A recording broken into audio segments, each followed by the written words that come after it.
बिहार की बात सबसे पहले। बिहार की राजनीति में गुरुवार का दिन काफी अहम रहा जब मुख्यमंत्री नीतीश कुमार सहित एनडीए के 5 उम्मीदवारों ने राज्यसभा चुनाव के लिए नॉमिनेशन फाइल किया। इस मौके पर केंद्रीय गृह मंत्री अमित शाह भी विधानसभा परिसर में मौजूद रहेंगे। बिहार के सीएम नीतीश कुमार ने गुरुवार को विधानसभा पहुंचकर राज्यसभा कैंडिडेट के रूप में नामांकन किया। सीएम के साथ बीजेपी अध्यक्ष नितिन नवीन, रामनाथ ठाकुर, उपेंद्र कुशवाहा और शिवेश कुमार ने भी नामांकन दाखिल किया।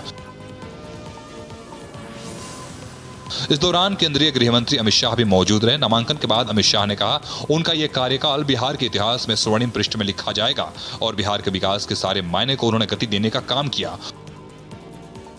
उन्होंने अपने शासनकाल में बिहार को जंगल राज से मुक्त कराने का काम किया। उधर नीतीश कुमार के राज्यसभा जाने के फैसले के बाद गुस्साए कार्यकर्ताओं ने जदयू दफ्तर में तोड़फोड़ की है। उनका कहना है कि 2025 से 2030 के लिए जनता का जनादेश मिला था। कुछ लोगों ने पार्टी तोड़ने का काम किया है। इसके साथ ही बिहार के नेता प्रतिपक्ष तेजस्वी यादव ने कहा कि बिहार की जनता के साथ धोखा हुआ है। बीजेपी जब जिस पार्टी के साथ रही है उसने अपने साथी को खत्म किया है। बीजेपी आरएसएस का एजेंडा लागू करना चाहती है। चुनाव में इन्होंने इलेक्शन कमीशन को अपना सेल बनाया था। अल्बानिया में वर्ल्ड रेसलिंग चैंपियनशिप में सिल्वर मेडल जीतने वाली उज्जैन की महिला पहलवान प्रियांशी प्रजापति युद्ध के कारण फंस गई है। ऐसे में सीएम मोहन यादव ने प्रियांशी प्रजापति की वतन वापसी करवाई। धार्मिक नगरी उज्जैन की लाडली प्रियांशी प्रजापति ने 7 समंदर पार अल्बानिया के तिराना शहर में अपनी कुश्ती का ऐसा लोहा मनवाया कि पूरी दुनिया देखती रह गई। Senior world ranking wrestling tournament के 50 केजी कैटेगरी में प्रियांशी ने दिग्गज ओलंपियनों को धूल चटाते हुए रजत पदक पर कब्जा जमाया। हालांकि इस ऐतिहासिक जीत के बाद उस वक्त हड़कंप मच गया जब मिडिल ईस्ट में बढ़े हुए युद्ध के तनाव और संघर्ष के कारण प्रियांशी सहित भारतीय खिलाड़ियों की फ्लाइट रद्द हो गई और वे विदेश में ही फंस गए। 26 तारीख को पदक जीतने के बाद 1 तारीख को प्रियांशी की वापसी तय थी, लेकिन अंतर्राष्ट्रीय हालातों ने उनकी राह रोक ली। इस संकट की घड़ी में एमपी के सीएम डॉक्टर मोहन यादव संकट मोचन बनकर सामने आए और उन्होंने केंद्र सरकार से समन्वय कर खिलाड़ियों की सुरक्षित स्वदेश वापसी का रास्ता साफ कराया। प्रियांशी के पिता मुकेश प्रजापति ने बताया कि जैसे ही बेटी के फंसने की जानकारी मुख्यमंत्री तक पहुंची, उन्होंने तुरंत संज्ञान लिया और परिवार से संपर्क कर स्थिति का जायजा लिया। मुख्यमंत्री की सक्रियता का ही नतीजा है कि प्रियांशी अब सुरक्षित दिल्ली एयरपोर्ट पहुंच चुकी हैं और थोड़ी ही देर में उज्जैन की पावन धरा पर कदम रखेंगी। मिडिल ईस्ट में हालत खराब है। कई लोग दुबई एयरपोर्ट पर फंसे हैं। ऐसे में लोगों की मदद के लिए एक्टर सोनू सूद ने बड़ा कदम उठाया। रिपोर्ट देखिए। जाने माने एक्टर और प्रोड्यूसर सोनू सूद ने एक बार फिर से मुश्किल घड़ी में मदद का हाथ आगे बढ़ाया है। ईरान इजरायल के बीच चल रहे तनाव और युद्ध जैसे हालात के बीच दुबई में फंसे लोगों के लिए उन्होंने मुफ्त आवास उपलब्ध कराने का ऐलान किया है। खास बात यह है कि ये मदद सिर्फ भारतवासियों के लिए नहीं बल्कि मानवता के आधार पर सभी के लिए है। जो लोग भी हमारे हिंदुस्तानी या किसी भी नेशनैलिटी के लोग फंसे हुए हैं दुबई के अंदर, आप प्लीज मुझे डीएम कीजिए ऑन इंस्टाग्राम या फिर @दुगास्ता प्रॉपर्टीज पे डीएम कीजिए। We will make sure that you get a free of cost stay till you reach your country. जय हिंद, God bless you all. Sonu Sood ने कहा, जो लोग दुबई में फंसे हैं और उनके पास सुरक्षित आवास नहीं है, उन सभी की वे बिना किसी शर्त और बिना पैसे के मदद करेंगे। आपको बता दें कि सोनू सूद अपनी दरिया दिली के लिए जाने जाते हैं।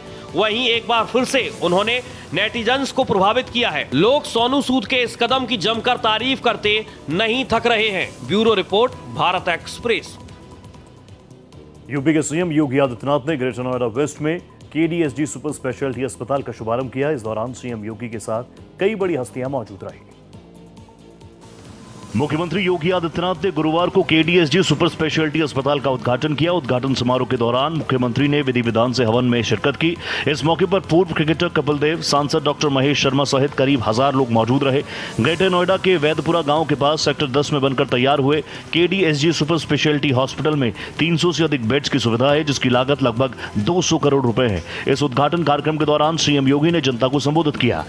अगर हम सुरक्षा व्यवस्था की बात करें तो लगभग 1000 से लेकर 1500 जो है पुलिस कर्मी मुख्यमंत्री की सुरक्षा व्यवस्था में यहाँ पर तैनात किए गए थे। साथ सुरक्षा व्यवस्था में किसी भी तरह चूक ना हो।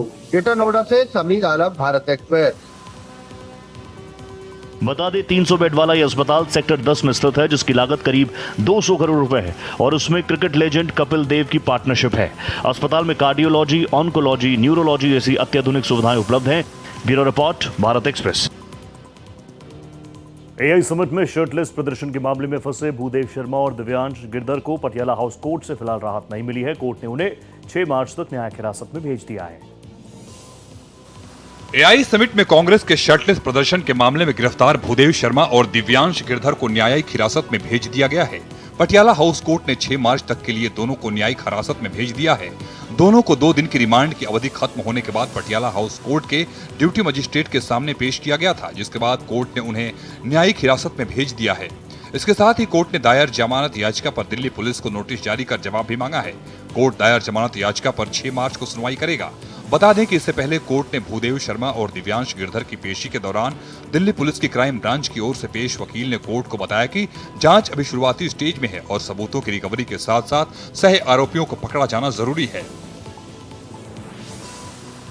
अब देखना होगा दोनों की ओर से दायर जमानत याचिका पर दिल्ली पुलिस क्या जवाब देती है, और जब जमानत याचिका पर सुनवाई होगी तो फिर क्या कुछ दलीलें दी जाती है, क्योंकि इसी मामले में गिरफ्तार 10 अन्य को पटियाला हाउस कोर्ट से जमानत मिल चुकी है। भारत एक्सप्रेस के लिए कैमरा पर्सन दिलीप कुमार के साथ गोपाल कृष्ण। राजस्थान के कई शहरों में कोर्ट परिसरों को बम से उड़ाने की धमकी दी गई, जिसके बाद कोर्ट परिसर में हड़कंप मच गया। ये रिपोर्ट देखिए। गुरुवार को राजस्थान के कई शहरों में कोर्ट परिसरों को बम से उड़ाने की धमकियां मिली, जहां ईमेल के जरिए मिल रही इन धमकियों ने कई जिला कोर्टों को प्रभावित किया। नागौर, मेड़ता, जोधपुर और बीकानेर जैसे जिलों में हाल ही में ऐसी घटनाएं सामने आई हैं। नागौर जिला कोर्ट को ईमेल के माध्यम से बम से उड़ाने की धमकी मिली। धमकी मिलने की सूचना मिलते ही कोतवाली थाना पुलिस मौके पर पहुंची और सभी वकील, कर्मचारी और न्यायिक अधिकारियों को बाहर निकाला गया, जिसके बाद कोर्ट परिसर को पुलिस छावनी में तब्दील कर दिया गया। बम निरोधक दस्ते बीडीएस को सूचित किया गया, जिन्होंने गहन सर्च अभियान भी चलाया। परिसर में डॉग स्क्वाड भी लगाया गया। वहीं दूसरी तरफ जोधपुर ग्रामीण कोर्ट को भी बम से उड़ाने की धमकी मिलने से हड़कंप मच गया। धमकी ईमेल के जरिए मिली, जिसके बाद न्यायिक कार्य दोपहर 2 बजे तक स्थगित कर दिया गया। सूचना मिलने के बाद पुलिस मौके पर पहुंची और बम निरोधक दस्ता और डॉग स्क्वाड को भी बुलाया गया।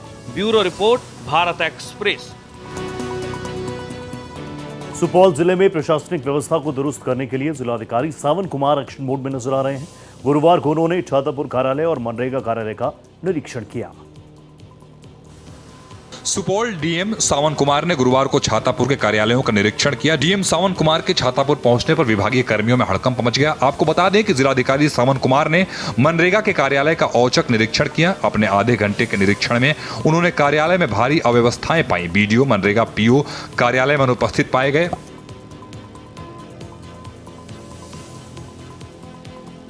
सीओ साहब भी भागे दौड़े पहुंचे, लेकिन उन्हें मेन गेट से एंट्री नहीं मिली। इसके अलावा सभी कार्यालयों में अधिकांश कर्मचारी अनुपस्थित मिले।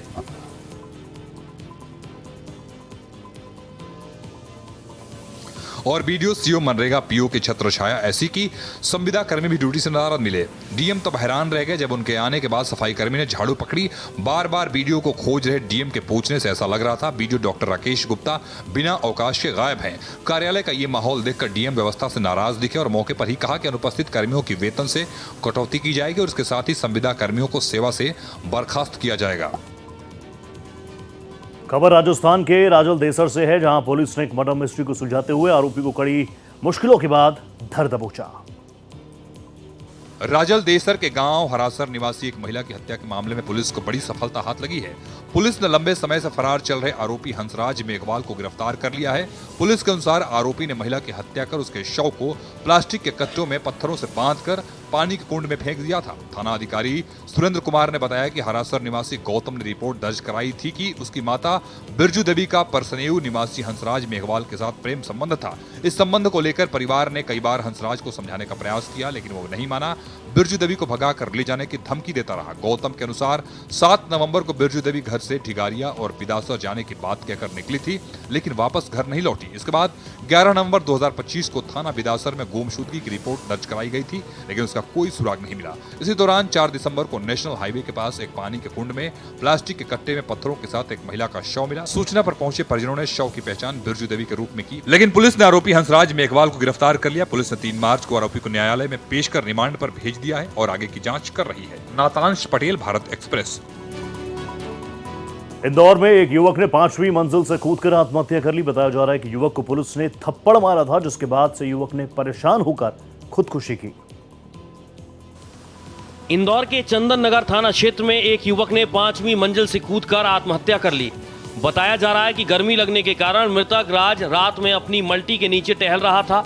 ऐसे में पुलिसकर्मी ने राज को रोककर पूछताछ की और उसे थप्पड़ भी मारी। पुलिसकर्मी द्वारा थप्पड़ मारने के बाद वो इतना घबरा गया कि बिल्डिंग की 5वीं मंजिल से कूद गया, जिससे उसकी मौके पर ही मौत हो गई।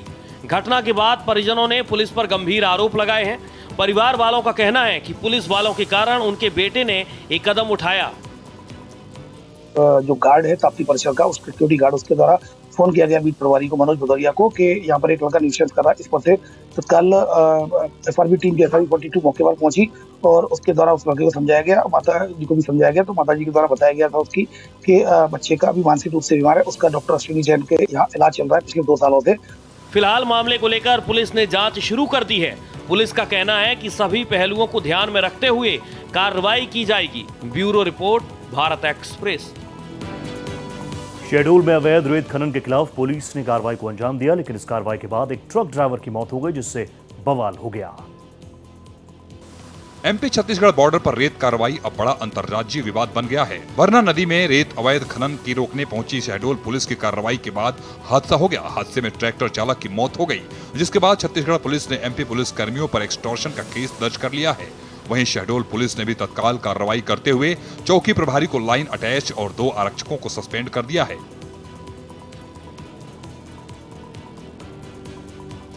जानकारी के अनुसार जैतपुरा थाना चौकी में पदस्थ प्रधान आरक्षक नितिन शुक्ला, राजीव प्रजापति और ग्राम रक्षा समिति सदस्य बिना परमिशन के बरना नदी पहुंचे थे। इधर शहडोल पुलिस अधीक्षक ने सख्त कदम उठाते हुए चौकी प्रभारी को लाइन अटैच कर दिया है, जबकि दोनों आरक्षकों को निलंबित कर विभागीय जांच शुरू कर दी है।